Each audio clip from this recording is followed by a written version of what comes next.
त्या प्रशालेच्या किंवा त्या संस्कृती केंद्राच्या गेला न गेला तरीसुद्धा ज्यांनी आपल्या आयुष्याची 30-35 वर्ष त्या संस्कृती केंद्राच्या वाढीसाठी त्या ठिकाणी सेवा केलेली, त्यांच्या सेवानिवृत्तीच्या कार्यक्रमाला मात्र आवर्जून जायचं आणि तिथं संस्थेच्या वतीने आम्ही तुमच्या पाठीशी आहोत आणि तुम्ही केलेल्या कामाचं कौतुक करण्यासाठी म्हणून त्या ठिकाणी सेवानिवृत्तीच्या कार्यक्रमाला हजर राहायचं, अशा पद्धतीचे विचार बापूजीने आम्हाला घालून दिलेले होते. आणि त्याप्रमाणे मागच्या 3 दिवसापासून संस्थेच्या आदेशाप्रमाणे त्या विभागातल्या विभाग प्रमुखांनी तिथल्या असणाऱ्या शाखेतील जे काही त्या ठिकाणी गुरुदेव कार्यकर्ते शाखा प्रमुख सेवानिवृत्त होत आहेत त्यांचं त्या ठिकाणी जाऊन संस्थेच्या वतीनं शुभेच्छा त्यांना द्यायच्या आणि त्यांनी केलेल्या कामाची त्या ठिकाणी कौतुक करायचं. त्याप्रमाणे मागील 2 दिवसापासून बीड जिल्ह्यामध्ये पाचगणीला, बीडला आणि काल दिवसभर सोलापूर जिल्ह्यातल्या आपल्या ज्या शाखा आहेत केतूर, केम आणि निमगाव, लहू या 4ही ठिकाणी जाऊन केतूरला आपली शाखा आहे हे सुद्धा बहुतेक जणांना आणखी माहिती नसेल. केतूर म्हणजे करमाळा तालुक्यातलं एक चांगलं सेंटर आहे. तर त्या ठिकाणचे मुख्याध्यापक आज सेवानिवृत्त होत आहेत, तिथले एक शिक्षकही सेवानिवृत्त होत आहेत. त्यांचा कार्यक्रम काल झाला. 31 मेला संस्थेतले बरेचसे गुरुदेव कार्यकर्ते त्या ठिकाणी सेवानिवृत्त झाले, परंतु त्यावेळेस सुट्टीचा कालावधी कोरोनाचा जर त्या ठिकाणी लॉकडाऊनची पिरियड असल्यामुळं संस्थेला तिथपर्यंत पोचता आलं नाही, म्हणून काल त्यांचाही टीमला आपण 4 शिक्षकांचा सेवानिवृत्तीचा कार्यक्रम घेतला. निमगावचेही शाखा प्रमुख पाटकुलकर सर त्या ठिकाणी होते, मुख्याध्यापक, त्यांचाही सेवानिवृत्तीचा कार्यक्रम आज आहे, परंतु तो कालच आम्ही त्या ठिकाणी घेतला. अशा अनेक शाखांमधून त्या ठिकाणी बरेचसे गुरुदेव कार्यकर्ते त्या ठिकाणी रिटायर झालेले आहेत, होत आहेत. कालच बंकलीचं सुद्धा एक शाखा आपली आहे सोलापूर, दक्षिण सोलापूर तालुक्यात, तिथले मुख्याध्यापक आणि एक शिक्षक तिथले सेवानिवृत्त झाले, त्यांचाही कार्यक्रम आज आहे. परंतु आज कटारी सरांचा सेवानिवृत्तीचा कार्यक्रम आहे आणि माझ्या महाविद्यालयातले सुद्धा मागच्या महिन्यात 3 आणि उद्या म्हणजे आजच 2 आणखी गुरुदेव कार्यकर्ते सेवानिवृत्त होत आहेत, त्यांचाही कार्यक्रम असल्यामुळे आज आम्ही इथंच थांबण्याचं ठरवलं आहे. त्याप्रमाणे आज आपल्या या विधी महाविद्यालयाच्या प्राचार्य पदाची धुरा सांभाळत असलेले कटारी सर सेवानिवृत्त होत आहेत, तेव्हा सुरुवातीला त्यांना संस्थेच्या वतीनं शुभेच्छा देतो.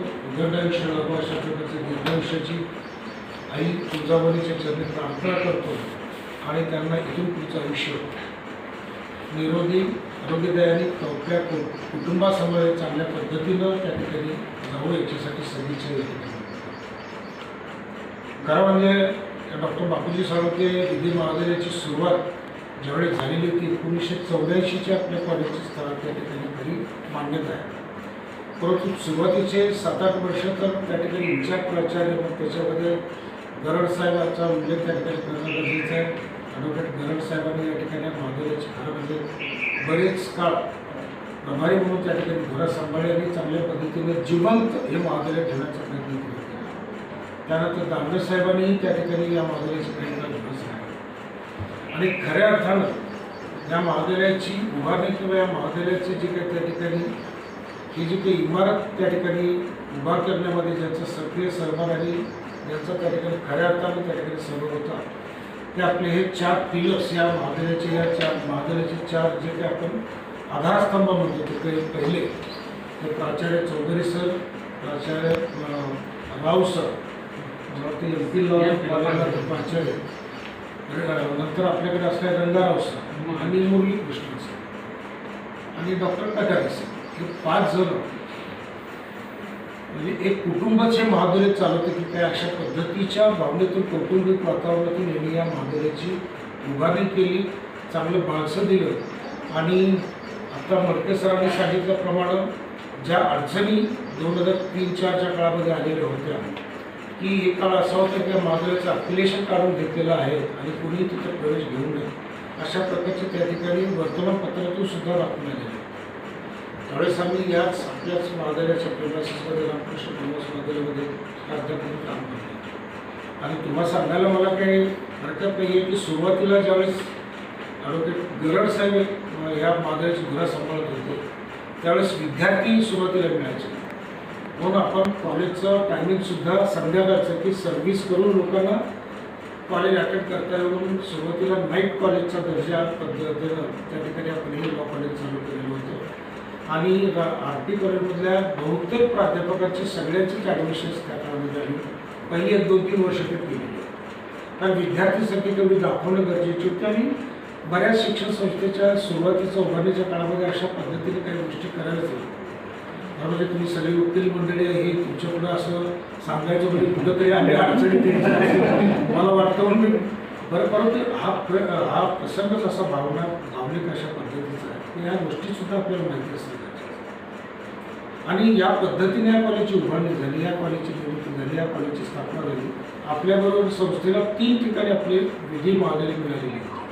एक उस्मानाबादचं, एक मिरजला आणि एक पेणला. तर पेनचं तर सुरुवातीपासूनच त्या ठिकाणी सुरूच होऊ शकलं नाही. मिरजचं काही काळ चाललं, पण नंतर पुन्हा या 2-3ला विद्यापीठाला आपल्याकडे कारवाई केली आपल्या कॉलेजवरती. तसंच शिवाजी विद्यापीठाने मिरज कॉलेजवरती केली आणि त्या दणक्यामध्ये मिरज कॉलेजसुद्धा लॉ कॉलेज त्यावेळेस बंद करावं लागलं.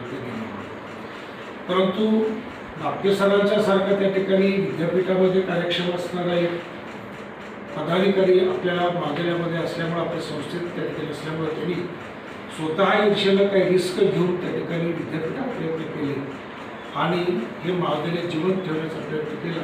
आणि त्याला मूर्त स्वरूप आणण्यासाठी मग ही 4-5 मंडळी आंध्रातून आपल्याकडे या ठिकाणी आणली गेली आणि त्यांना आणून त्या ठिकाणी महाविद्यालयाची उभारणी केली. आणि त्यावेळेसपासून खऱ्या अर्थाने या महाविद्यालयाला एक चांगलं स्वरूप येण्याचं त्या ठिकाणी सुरू झालं. त्यावेळेस माणसं धरलं. आता चांगल्या पद्धतीने महाविद्यालय प्रगतीपथावरती आहे.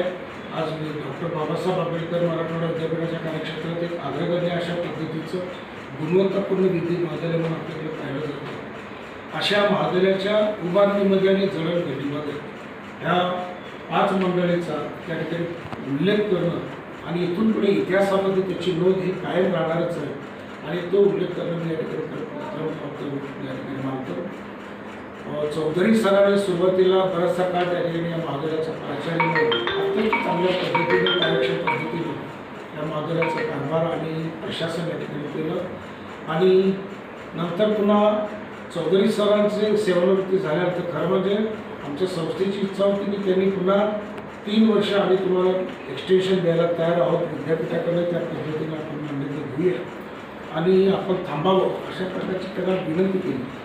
परंतु सरांचे काही कौटुंबिक अडचणी आणि माझ्याबरोबर असतानाच आमचा अपघात झाला होता आणि त्या अपघातातून त्यांना एक त्या ठिकाणी थोडंसं विकलांगता आल्यामुळं त्यांचं मन तयार होतं, परंतु प्रकृती साथ देत नव्हती आणि त्याच्यामुळं त्यांना मग रिटायरमेंट घ्यावी लागली.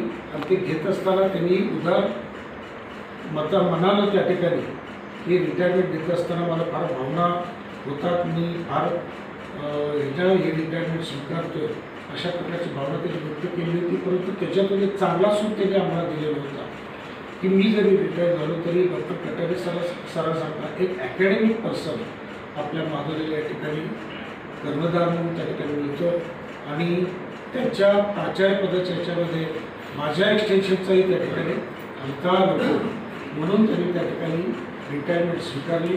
आणि त्यावेळी दिवसापासून मला वाटतं कटारे सरांच्याकडे तो चार्ज महाविद्यालयाचा प्राचार्यपदाचा होता. आज ताब्यात तो चार्ज त्याच्याकडेच आहे. त्यांच्यासाठी आम्ही बरेचसे प्रयत्न केले, परंतु ही 19 हे जे जागतिक संकट हे सगळ्यांच्या पुढेच आपल्या त्या ठिकाणी आहे. या संकटामध्ये त्या ठिकाणी ज्या सोपस्कर त्या ठिकाणी करणं गरजेचं होतं, टेक्निकल गोष्टी त्या करण्यामध्ये अनेक अडचणी आल्या. मागच्या 3 महिन्यापासून आम्ही NOCसाठी प्रयत्न करत होतो, परंतु NOCचा जो गव्हर्नमेंटने इश्यू करण्याचं काम झालं नाही. त्याच्यामुळं सरांचं त्या ठिकाणी रितसर आणखी पुढे आपल्याला 2 आणि पुढे एक्सटेन्शन करून असे त्या ठिकाणी 3 वर्ष म्हणजे टोटल 5 वर्षाचा कालखंड अजून आपल्याला त्यांचा सहवास मिळू शकत होता. परंतु काही या तांत्रिक बाबीमुळे त्या ठिकाणी अडचणी आल्यामुळं त्या ठिकाणी पूर्ण होऊ शकलेलं नाही.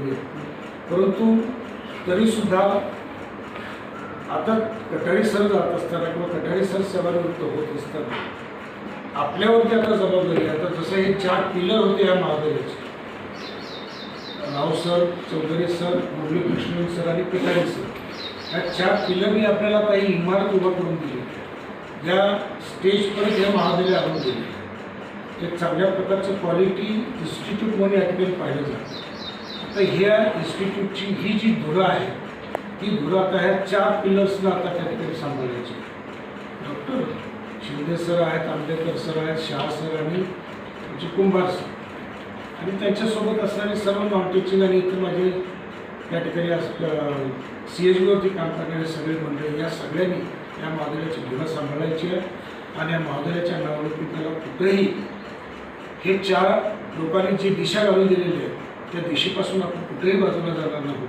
आणि आपल्या या महाविद्यालयाची जी काही परंपरा आहे, महाविद्यालयाचा जो निवडणुकीची जी प्रतिष्ठा आहे ती प्रतिष्ठा इथून पुढे सांभाळण्याची किंवा त्याच्यामध्ये आणखी वाढ करण्याची त्या ठिकाणी आपण सगळ्यांच्यावरती जबाबदारी आहे. संस्था पूर्णपणे तुमच्या केंद्राच्या या इन्स्टिट्यूटच्या पाठीशी आहे. कुठल्याही प्रकारची अडचण संस्थेकडे येणार नाही. विद्यापीठाची बाजू मी त्या ठिकाणी सांभाळतो. आज मागं जसं दापके सर या ठिकाणी विद्यापीठाच्या बऱ्याचशा अधिकार मंडळावर होते, तसंच आज मी या ठिकाणी विद्यापीठामध्ये सिनेटवरती आहे, मॅनेजमेंट कौन्सिलवरती आहे, बऱ्याच कमिट्यावरती आहे. त्याच्यामुळं कुठेही आपली या शाखेची अडचण असली तर मी विद्यापीठ लेवलवरती तिथलीही त्या ठिकाणी काही अडचण देणार नाही. फक्त आपली गुणवत्ता आहे ती कशी टिकेल आणि कशा पद्धतीनं आणखी याच्यात वाढ करता येईल याच्यासाठी आपण सर्वांनी त्या ठिकाणी प्रयत्न करायचे. तर तीच खऱ्या अर्थानं कटारी सरांना आणि चौधरी सरांना त्या ठिकाणी आपल्याला त्या ठिकाणी काय सांगते की एक विचार त्यांना देता येईल की बाबा तुम्ही जे घालून दिलेली वाट आहे किंवा तुम्ही जे काही घालून दिलेली त्या ठिकाणी दिशा आहे त्या दिशेप्रमाणेच आम्ही महाविद्यालय चालू. कुठेही अडचण आली, कुठेही प्रसंग आला तर तुमच्या मदतीची, तुमच्या मार्गदर्शनाची गरज असली तर नक्कीच तुम्ही ते आम्हाला मार्गदर्शन करावं आणि त्या पद्धतीनं हे महाविद्यालय आहे त्याच नावलौकिकाच्या प्रमाणे पुढे कार्यरत राहील याच्यासाठी आपण सगळेजण मिळून त्या ठिकाणी प्रयत्न करूया. कारण या संस्थेची धुरं किंवा या संस्थेची जी काही कारभार आहे तो प्राचार्य अभयकुमार साळुंखे साहेबांच्या नेतृत्वाखाली आज चालवला जातो. आणि बापूजीच्यापासून आणि अभयकुमार साहेबांच्यापर्यंत जर आपण बघितलं तर ही संस्था एका त्यागी भावनेतून त्या ठिकाणी उभा राहिलेली शिक्षण संस्था आणि अशा या शिक्षण संस्थेचं एक आदर्श संस्कृती केंद्र म्हणून या विधी महाविद्यालयाला पाहिलं. ज्यावेळेस या महाविद्यालयाला नाव नव्हतं त्यावेळेस नाव कोणाचं द्यायचं याच्यासाठी सुद्धा अनेक मतप्रवाह होते, अनेक विचार होते.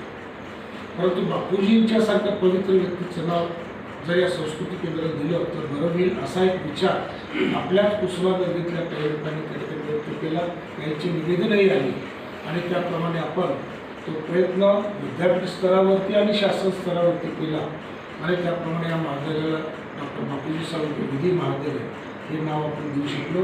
आणि त्या नावाला साजेशा पद्धतीनं आपण त्या ठिकाणी आजपर्यंत काम केलेलं आहे, इथून पुढे करत राहणार. कारण बापूजी हे कोण होते आपल्या सगळ्याला ज्ञात आहे. एक शिक्षक होते, एक साधा सर्वसामान्य शिक्षक की ज्या माणसाने आपल्या संसाराचा त्याग करून, आपल्या प्रतिष्ठेचा त्याग करून, आपल्या कुठल्याही गोष्टीचा वैयक्तिक स्वार्थ त्याच्यामध्ये आड येऊ न देता या संस्थेची स्थापना केली, उभारणी केली. आणि 1954ला ज्यावेळेस बापूजींनी ही संस्था स्थापन केली त्यावेळेस सुरुवातीला 4-5 हायस्कूल्स घेऊन या संस्थेची स्थापना केली. आणि आज या 4-5 शाखेवरती चालू झालेल्या शिक्षण संस्थेची आज जर आपण आकडेवारी घेतली तर आज 406 संस्कृती केंद्र महाराष्ट्रातल्या 13 आणि बेळगाव, कर्नाटकातल्या जिल्हा अशा 14 जिल्ह्यातून त्या ठिकाणी काम त्या ठिकाणी शिक्षण प्रसाराचं काम या संस्थेच्या मार्फत केलं. एक शिक्षक एवढ्या शाखांची निर्मिती करू शकतो आणि एवढे संस्कृती केंद्र उभा करून लाखो विद्यार्थ्यांची त्या ठिकाणी शिक्षणाची सोय करू शकतो. आणि हे करत असताना कुठल्याही प्रकारचं त्याच्यातून व्यक्तिगत किंवा आपल्या कुटुंबाचा स्वार्थ साधण्याचा प्रयत्न बापूजींनी केला. संपूर्ण संसाराचा आपल्या कुटुंबाचा त्याग करून संस्था हेच माझा संसार, संस्था हेच माझं कुटुंब या भावनेतून संस्थेची स्थापना आणि उभारणी बापूजींनी केली. आणि शेवटपर्यंत आयुष्यभर खादीच्या कपड्यावरती एवढ्या मोठ्या संस्थेचा संस्थापक शेवटपर्यंत त्यागी भावना म्हणजे बापूजींचे त्यागी विचार कसे होते फक्त तुम्हाला मला सांगायचं की म्हणजे स्वतःच्या आचरणातून त्याग व्यक्त केला दिसला समाजाला तर लोक आपल्या पाठीशी येतील या भावनेतून बापूजींनी फक्त महात्मा गांधींचा जो विचार होता, महात्मा गांधीजींनी घालून दिलेली जी काही विचारधारा देशाला होती, जे खादीचे कपडे वापरा, आणि त्याप्रमाणे खादीचा पायजामा, नेहरू शर्ट, एक खांद्यावरती शाल आणि डोक्यावरती एक टोपी, असा साधा पेहराव शेवटपर्यंत. म्हणजे बापूजींचं देहांत ज्यावेळी निधन झाले 1987ला, तोपर्यंत बापूजींचा पेहराव हाच होता. त्याच्यामुळं एखाद्या शाळेची निर्मिती केली, एक संस्था जरी काढली तरी तिचे संस्थाचालक कशा पद्धतीने साखरे सर आपण बघतोय बाहेर. आमच्याच कॉलेजचे काही विद्यार्थी आता संस्थाचालक झालेले आहेत आणि त्यांचा आविर्भाव, त्याचा थाट, त्याचा दिमाग काय आपण त्या ठिकाणी पाहतो. परंतु एक शाखा चालवणाऱ्याचा एवढा दिमाग 406 शाखा निर्माण करण्याचा किती पेहराव आणि किती ऐट असायला पाहिजे होती. परंतु त्याचा कुठलाही लवलेश बापूजींनी त्यांच्या आचरणातून दाखवून दिला. दुसरं, बापूजी ज्या संस्थेत काम करत होते सुरुवातीला, ती संस्था सुद्धा त्यांना खऱ्या पद्धतीनं आदर्श होत होती. त्यांचा आदर्श घेऊनच बापूजींना प्रेरणा मिळालेली या संस्थेची स्थापना. कर्मवीर अण्णांची जी रयत शिक्षण संस्था होती, त्या संस्थेमध्ये बापूजींनी शिक्षक म्हणून काम करायला सुरुवात केली. शिक्षक म्हणून काम करत असताना ज्या महापुरुषाच्या शिक्षण संस्थेत काम करतो त्यांचा आदर्श काय आहे. कारण कर्मवीर अण्णांनी सुद्धा आयुष्यावर डोक्यावरती कुठलेही त्या ठिकाणी टोपी किंवा फेटा वगैरे कुठलंही परिधान केलं नाही आणि पायात कधी चप्पल घातली नाही. जोपर्यंत माझा बहुजन समाजातला विद्यार्थी सुशिक्षित होत नाही, खेडोपाड्यातला विद्यार्थी शिक्षित होत नाही आहे, शेतमजुराचा, कष्टकऱ्याचा, मजुराचा मुलगा जोपर्यंत त्या ठिकाणी त्याच्या घरापर्यंत त्या ठिकाणी शिक्षण पोचत नाही, तोपर्यंत मी डोक्यावरती काहीही घालणार नाही आणि पायातही कुठलं पायतान वापरणार नाही, ही प्रतिज्ञा त्यावेळेस कर्मवीर अण्णांनी केलेली होती. आणि त्या प्रतिज्ञेच्या मधूनच त्या ठिकाणी त्यांनी आयुष्यभर त्या ठिकाणी कामकाज केलं. आणि आज रयत शिक्षण संस्था महाराष्ट्रातील 1 नंबरची संस्था, की ज्या संस्थेच्या जवळपास 450 शाखा त्या ठिकाणी आहेत. आणि तोच विचार, तीच विचारसरणी घेऊन बापूजींनी या श्री स्वामी विवेकानंद शिक्षण संस्थेची स्थापना केली. अण्णांनी ज्या गोष्टीचा त्याग केला त्याच्यापेक्षा वेगळ्या गोष्टीचा आपण त्याग करून समाजाकडे गेलं पाहिजे, या भावनेतून बापूजींनी श्री स्वामी विवेकानंद शिक्षण संस्थेची स्थापना करून त्या वेगळा विचार समाजापुढे मांडण्याचा त्या ठिकाणी प्रयत्न केला. आणि त्याच्यातूनच मग पुढे हीच परंपरा त्यागाची वारसाकडे प्राचार्य अभयकुमार साळुंखे साहेबांच्याकडे त्या ठिकाणी. आज अभयकुमार साहेबांचा सुद्धा जर तुम्ही विचार केला तर तो माणूस कुठल्याही प्रकारच्या आर्थिक प्रलोभनाला कधीही बळी पडलेला नाही. स्वतः सिनियर कॉलेजला प्राध्यापक होते, प्राचार्य म्हणून काय काळ होते आपल्या रामकृष्ण फार्मास महाविद्यालयामध्ये सुद्धा काही केली, प्रभारी प्राचार्य म्हणून त्या ठिकाणी काम केलं. म्हणजे त्यांना प्राचार्य होण्यामध्ये सुद्धा किती अडचण आल्या. 3 ठिकाणी त्यांना डावलं गेलं साखरे साहेब. 3 ठिकाणी बापूच्या मुलाला प्राचार्य होण्यापासून त्या ठिकाणी डावलं गेलं.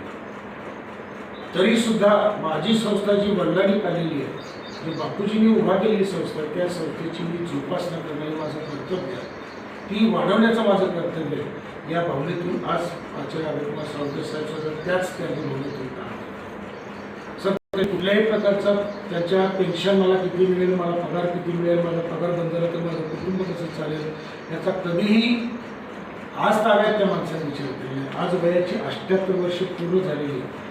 उद्या जानेवारीमध्ये 79व्या वर्षी ती पदार्पण करतात.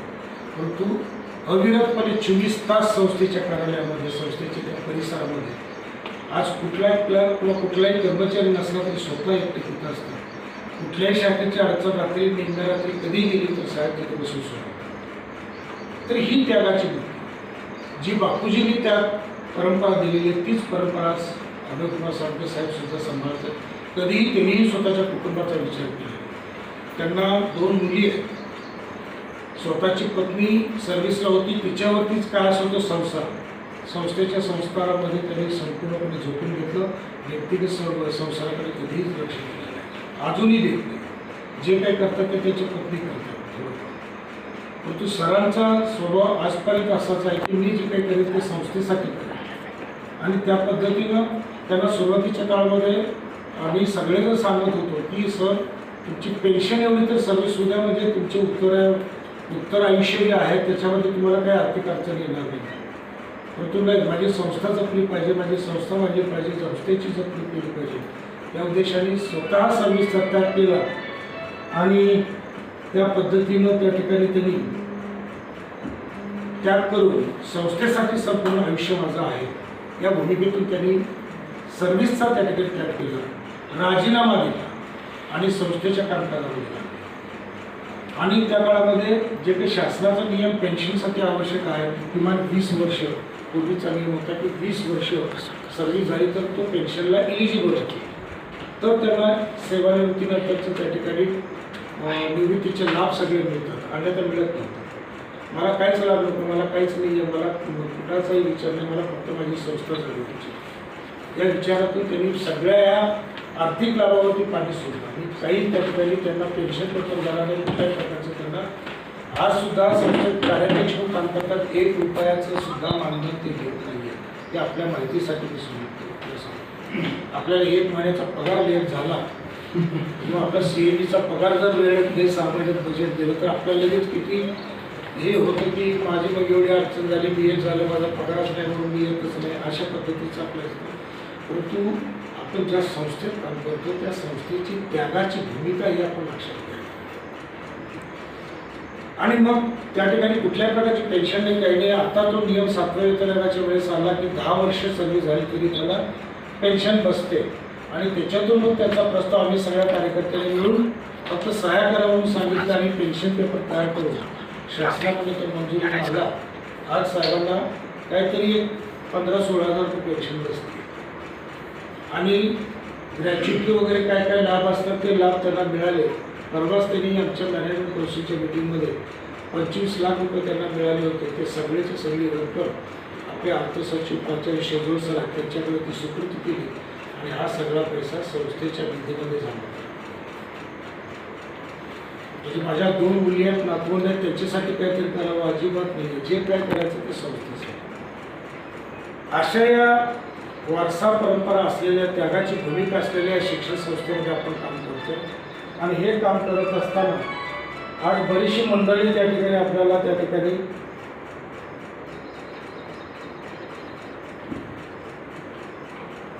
बाहेरून आणून त्या पद्धतीनं आपल्याला या संस्कृती केंद्र या बदलत्या परिस्थितीनुसार त्या ठिकाणी उभा करावी लागली आणि ती चालवावी लागली. आणि हे करत असताना मात्र ही जरी मंडळी बाहेरची आली तर त्यांना बापूजींचा विचार, बापूजीची विचारसरणी ही त्यांच्या मनामध्ये रुजवण्याचं काम संस्थेनं कायम या गुरुदेव कार्यकर्त्यासाठी त्या ठिकाणी केलं आणि त्या विचारधारेतूनच आज हे 4-5 मंडळी ज्या आंध्रातून आलेली होती त्यांनी आपल्या संस्थेसाठी आणि या महाविद्यालयाच्या उभारणीसाठी चर्चा केली आणि त्याच्यामुळं आज एवढ्या चांगल्या अवस्थेतल्या ऑफिसमध्ये बसून आपण हे सांभाळून घेऊ शकतो. आमच्या एक शाखा जर अजूनही जर बघितल्या कुठे ग्रामीण भागामध्ये जर तर तिथं फरशीने आणून सारवायच्या, मातीनं शेणानं सारवायच्या आणि तिथं बसायचे विद्यार्थी, अशा पद्धतीच्या आणखीही शाखा पाहिजे. अशा काही शाखा की जिथं आणखी जायला रस्तासुद्धा मिळत नाही. तिथं जाऊन त्या ठिकाणी बापूजींनी त्या काळामध्ये 70 वर्षापूर्वी आषाढ म्हणून एक ठिकाणी आमचं डहाणू तालुक्यात पालघर जिल्ह्यामध्ये ते आपल्याला नकाशावर सुद्धा कुठे सापडत नाही. तिथं जाऊन बापूजींनी संस्था काढली आणि तिथल्या जे आदिवासी लोकांचे जे पाडे होते त्या पाड्यातल्या विद्यार्थ्यांना त्या ठिकाणी त्यांच्यापर्यंत शिक्षण पोहोचण्याचं काम बापूजी. खालच्या लोकांना तुम्ही दक्षिणेकडे गेला तर गडहिंग्लज तालुक्यात कर्नाटकाच्या बॉर्डरला त्या ठिकाणी आपल्या कितीतरी शाखा आहे. इकडं बीडच्या पाचंगी बीडपर्यंत त्या ठिकाणी आपला विस्तार. केतूर आपल्या विभागात आहे, आपल्याला माहिती नाही आहे, परंतु ते केतूरसारखं एक उजनीच्या खोऱ्यात असणारी एक शाखा तिथं आहे. तिथं बापूजी पोचले, तिथं शाखा आहे. इतका विस्तार, इतका जिथं जिथं त्या ठिकाणी दुर्गम भाग होता त्या ठिकाणी जाऊन पोचलं आणि तिथं शिक्षण प्रसाराचं काम करायचं. हे काम बापूजींनी केलं. फक्त ते आता बापूजींनी केलेलं कामात ते जोपासण्याची जबाबदारी आता फक्त बापूजींनी आपल्याला दिशा घालून दिलेली आहे.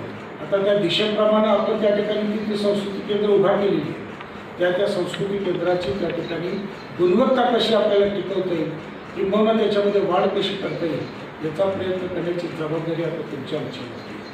आणि त्या पद्धतीनं आपण सगळ्यांनी मिळून या ठिकाणी हा जो काही हा डोला आहे किंवा हा जो काही त्या ठिकाणी बापूजी उभा करून दिलेलं आपल्याला हे जे काही संस्कृती केंद्रात ही सगळी चांगल्या पद्धतीने जोपासण्याचं आपल्याला काम करायचं. आणि हे करत असताना ज्या ज्या लोकांनी सुरुवातीला त्यागी भावनेतून त्या ठिकाणी काम केलं. आपल्या इथला इतिहास सांगायचं झालं तुम्हाला तर 1959 आपलं पहिलं संस्थेचं हे महाविद्यालय रामकृष्ण परमहंस महाविद्यालय. तोपर्यंत बापूजींनी फक्त शाळाच काढायचं धोरण ठरवलं. उच्च शिक्षणामध्ये आणखी बापूजी पोचलेच नव्हते, कारण त्यांचं शिक्षणच BA BT पर्यंत होतं. हायर एज्युकेशनला फार क्वालिफाईड लोक लागतात वगैरे आणि त्याला फार यंत्रणा ते विद्यापीठ वगैरे हे त्यांना माहिती नव्हतं, परंतु अप्पासाहेब पवार जे शिवाजी विद्यापीठाचे कुलगुरू होते त्यांचा परिस्पर्श लाभला आणि अप्पासाहेब पवारांनी बापूजींना मानसपुत्र मानलं आणि तू उच्च शिक्षणामध्ये सुद्धा सुरुवात कर आणि त्याच्यातून ती विचार घेऊन आपल्या विद्यापीठाची ज्यावेळेस स्थापना 1958ला झाली त्यावेळेस जे काही UGCच्या नियमाप्रमाणे किमान महाविद्यालय संलग्न त्या विद्यापीठाला पाहिजे तेवढी महाविद्यालय आपल्या मराठवाडा परिसरात नव्हती. म्हणजे आत्ताचा हा आपल्या विद्यापीठाचं ज्युरिडिक्शन 4 जिल्ह्याचा पूर्वी आत्ताचे हे जे 8 जिल्हे त्या 8 जिल्ह्याचं ज्युरिडिक्शन होतं. म्हणजे स्वामी रामानंद तीर्थ विद्यापीठ आणि डॉक्टर बाबासाहेब आंबेडकर मराठवाडा विद्यापीठ हे दोन्ही विद्यापीठाचं कार्यक्षेत्र एकाच मराठवाडा विद्यापीठाच्या नावाखाली कधीकधी कार्यरत होतं. आणि त्यावेळेस या विद्यापीठाची स्थापना होत असताना तत्कालीन मुख्यमंत्री यशवंतरावजी चव्हाण साहेबांनी या महाविद्यालयाचा शैक्षणिक मागासलेपणा दूर करण्यासाठी म्हणून इथं स्पेशल केस म्हणून विशेष बाब म्हणून या विद्यापीठाला निर्मिती केली, त्याची स्थापना केली आणि नंतर आवाहन शिक्षण चालकांना शिक्षण संस्थांना आवाहन केलं की तुम्ही या भागामध्ये जाऊन त्या ठिकाणी महाविद्यालय स्थापन करा की जी UGCची अट त्या विद्यापीठाच्या स्थापनेसाठी लागते ती परिपूर्ण होईल. आणि त्याच्यातून त्या आव्हानानुसार मग बापूजींना या ठिकाणी अप्पासाहेब पवारांनी पाठवलं आणि त्याप्रमाणे आपल्या भागामध्ये 3 ठिकाणी आपले प्रस्ताव त्या काळामध्ये एक उस्मानाबाद, एक बीड आणि दुसरा नांदेड अशा पद्धतीचे प्रस्ताव आपले 3 महाविद्यालयाचे त्या ठिकाणी संस्थेने दिले. दुर्दैवाने त्यावेळेस काय झालं की बरेचसे संस्थाचालक स्थानिक ठिकाणचे जागृत झाले आणि बाहेरच्या येऊन त्या ठिकाणी काढण्यापेक्षा आपण का काढू नये म्हणून बीडला मराठवाडा शिक्षण प्रसारक मंडळाचं रामराव अहवलगावकर साहेब त्यावेळेस होते. त्यांनी ते कॉलेज आज बलभीम महाविद्यालय म्हणून केले आहे आणि नांदेडला पीपल्स कॉलेज जे यशवंत महाविद्यालय तर पीपल्स एज्युकेशन सोसायटीचं शंकरराव चव्हाण साहेबांचे त्यांनी लोकलचे असल्यामुळे त्यांना तिथे दिलं आणि बापूजींना मग उस्मानाबादला आपल्याकडं आपल्या स्थानिकचा कुणाचाच प्रस्ताव असल्यामुळे मग विवेकानंद शिक्षण संस्थेला इथलं हे महाविद्यालय आणि या 1959ला या स्थापन केलेल्या महाविद्यालयाची त्या ठिकाणी मग स्थापना करून मग बापूजींनी नंतर कोल्हापूरला, सातारला, सांगलीला आज संस्थेची 23 महाविद्यालय ही शिवाजी विद्यापीठ, आपल्या डॉक्टर बाबासाहेब आंबेडकर मराठवाडा विद्यापीठ, सावित्रीबाई फुले विद्यापीठ आणि मुंबई विद्यापीठ या 4 विद्यापीठाच्या कार्यक्षेत्रामध्ये आपली महाविद्यालय. आणि ही सगळी सुरू झाल्यानंतर बापूजींनी ह्या संस्था किंवा हे जी काही उच्च शिक्षणाची महाविद्यालय सुरू केली त्याच पद्धतीने आपण सुद्धा पुढे काहीतरी केली पाहिजे म्हणून अभय कुमार साहेबांनी 1984ला आपली जवळजवळ 7 ते 8 महाविद्यालय त्या ठिकाणी सुरू केली. त्याच्यामध्ये 3 विधी महाविद्यालय होती आणि 4 आर्ट्स कॉमर्स सायन्सची महाविद्यालय. ज्याच्यामध्ये मग कडेपूरचं असेल, दोन्ही काळगोरचं असेल, पेनचं महाविद्यालय असेल ही महाविद्यालय त्या ठिकाणी उभा केली आणि 3 लॉ कॉलेजेस त्यावेळेस प्रस्तावित केली आणि त्यातलं एक आपलं विधी महाविद्यालय तेवढं जीवन चांगल्या पद्धतीनं राहिलं आणि हे जिवंतपणा आणि या महाविद्यालयाच्या खऱ्या उभारणीला जी साथ दिली आणि जे सहकारी संस्थेला जे केलं ह्याच 4-5 बोलले यांचे उपकार हे महाविद्यालय आणि संस्था कधीच विसरू शकणार. म्हणून आम्ही नेहमी म्हणतो की लॉ कॉलेजचे जे काही पिलर्स आहेत 4 पिलर्स तर कुठल्याही इमारतीच्या उभारणीला 4 पिलर असल्याशिवाय वर छत टाकताच येत नाही. 2 पिलरवर 3 पिलरवर छत टाकता येत नाही. आपले 4 पिलर असतील तरच इमारत आपली उभा राहू शकते, खोली आपली बनवू शकते. त्याच्यामुळं त्या लॉ कॉलेजच्या उभारणीमध्ये हे 4 पिलर्स अत्यंत महत्त्वाचे. त्यांचा उपकार किंवा त्यांनी केलेलं कार्य हे आपल्याला कधी त्या महाविद्यालयाच्या इतिहासामध्ये विसरता येणार नाही. त्याच्यामुळं सर आम्ही सगळी संस्था तुमची ऋणी आहोत की तुम्ही एवढं मोठं संस्कृती केलं या ठिकाणी आम्हाला उभं करण्यामध्ये सहकार्य केलं आणि एक चांगल्या पद्धतीचा प्रतिष्ठाप्राप्त अशा प्रकारचा महाविद्यालयाचा लौकिक विद्यापीठ कार्यक्षेत्रामध्ये आपण निर्माण करून दिला. आणि आत्ताच तुम्ही सांगितलं की 30 मॅजिस्ट्रेट म्हणजे तुमचे जजेस या महाविद्यालयातून त्या ठिकाणी निर्माण झाले. म्हणजे हे काही साधे अलिम्नय नाही आहेत, फार म्हणजे तुमच्या महाविद्यालयाला क्रेडिट देऊन जाणारी हे त्या ठिकाणी आलेली आहे. अशीच परंपरा इथून पुढे सुद्धा आता सांभाळायची. शिंदे सर तुमच्या नेतृत्वाखाली हे 4 पिलर्स घेऊन तुम्हाला हे सगळं सांभाळायचं आहे. आत्तापर्यंत बाहेरच्या मंडळींना आपल्याला करून दिलेलं आहे. आता हे फक्त कुठेही त्याला विस्कळीतपणा येणार नाही आहे, कुठेही त्या ठिकाणी आपल्या इमारतीला तडा जाणार नाही याची काळजी आपण घ्यायची आहे. आणि ही जी परंपरा घालून दिलेली आहे त्याच परंपरेनं आपल्याला कधीकधी इथून पुढे सुद्धा काम करायचं आहे आणि त्या पद्धतीनं आपण सगळेजण काम करूया अशा प्रकारचा शब्द संस्थेच्या वतीनं आपल्या माधुर्याच्या वतीनं कटारे सरांना आज आपण लिहूया. फक्त सर आमची विनंती एवढी